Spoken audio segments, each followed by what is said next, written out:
We are only about 3 weeks away from June now. The summer's coming up so fast. And a big target that everybody sets themselves coming in closer towards the summer is trying to get in shape for maybe an upcoming holiday or just for trips to the beach when the weather's nice. Now, I think anybody can get shredded. I don't think there's many people out there who lack the ability to get shredded. It's all just down to your work rate and your discipline. Now, the whole basis for getting shredded, you only need to do two things. Albeit these two things take a good bit of work, dedication, and they're gonna take time. To be shredded, you need number one, a good amount of muscle mass, and you need to have a low body fat percentage so that the muscle mass you've actually built begins to stand out. And as I said, when it comes to getting shredded, that's literally it. It's not complicated, it's not unattainable for pretty much anyone. Now, if you're starting from zero, you're not gonna want to hear this, but I think you should bulk for the first 2 to 3 years that you're lifting. Even if you're going from zero with no prior experience, you can build a mental amount of muscle in only 2 or 3 years if you're bulking, if you're taking your training as a priority and really trying to progress. So this can be a long process if you want to get that ultimate shredded look with a good amount of muscle mass and a low body fat percentage. As I've said here, you want to try and bulk at the start, build up a substantial amount of muscle mass, and then you can start with your cut, laying out a bit and get that shredded look. During your bulking phase, you need to be in a slight calorie surplus, only slight. If you're in too big of a calorie surplus, once the time's to cut, then you're going to have a big excess of body fat to lose and it's going to take you fucking ages. While you're bulking as well, high protein diet. Always keep your protein high. You want to be getting about 1 gram of protein per pound of your body weight. So if you weigh, say, 200 pounds, you'll be getting 200 grams of protein a day. This is going to make sure your muscles are properly recovering from their training and ultimately that they're growing. In terms of training, loads of splits out there you can find. At the minute, I'm only doing 3 weight sessions a week. I do full body 3 times a week. You don't need to have a chest day, a bicep day, a shoulder day, a back day.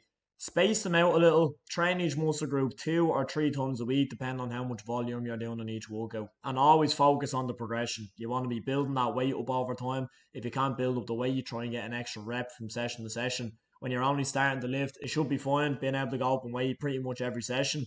After a while, you'll start to plateau a little bit. Once you hit that plateau, you can start to swap out some of your exercises a little bit and continue to try and progress with new movements then. And a big focus on the compound exercises as well. Now, the losing body fat part. So once you've done your bulk, once you've built up a good amount of muscle mass, it's time to lose some body fat. To do this, you're going to go into a cut after you finish your bulk. The aim of a cut is to lose as much body fat as you can while holding on to as much muscle as you can. So most people, when they cut, oftentimes they do something or a few things wrong and they'll start to lose a little bit of muscle mass as well as body fat. As you're cutting, everybody thinks you want to change from weight training to just doing a fuck ton of cardio. Your training has to stay the same.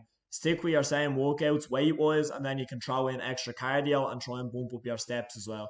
As with the bulking, your protein remains high. Probably even more important now, because if your protein is low and you're not keeping up with your weight training and you're starting to lose weight, that's going to be muscle mass that you're losing.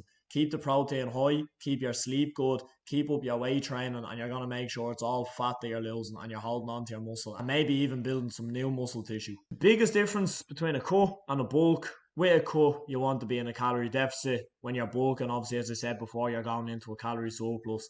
So with the calorie deficit, same as the surplus, you drop it down a little bit, you can build on it over time then. If you cut your calories by too much straight away, you're going to get fucking fed up of it after 2 or 3 weeks and you're going to give up. The truth about looking shredded, it's going to take time. It's a long process, but it's well worth it in the end. And as I said at the start, I think if you can go to the gym, you should be able to do this, no problem if you set your mind to it. Before you start, don't think it's going to be easy. It does require hard work, it requires dedication, and especially on the diet front. Once you start cutting, it's really that mental thing trying to push through it when you're trying to get shredded. Dieting when you're on a cut is not easy. It takes discipline and it builds discipline. And I have written at the bottom here, to get shredded, you can't be winging it. You need to know what you're doing, you need to have a good approach, and you need to stick to it. Any questions, leave them in the comments, and as always, like and subscribe if you like the video.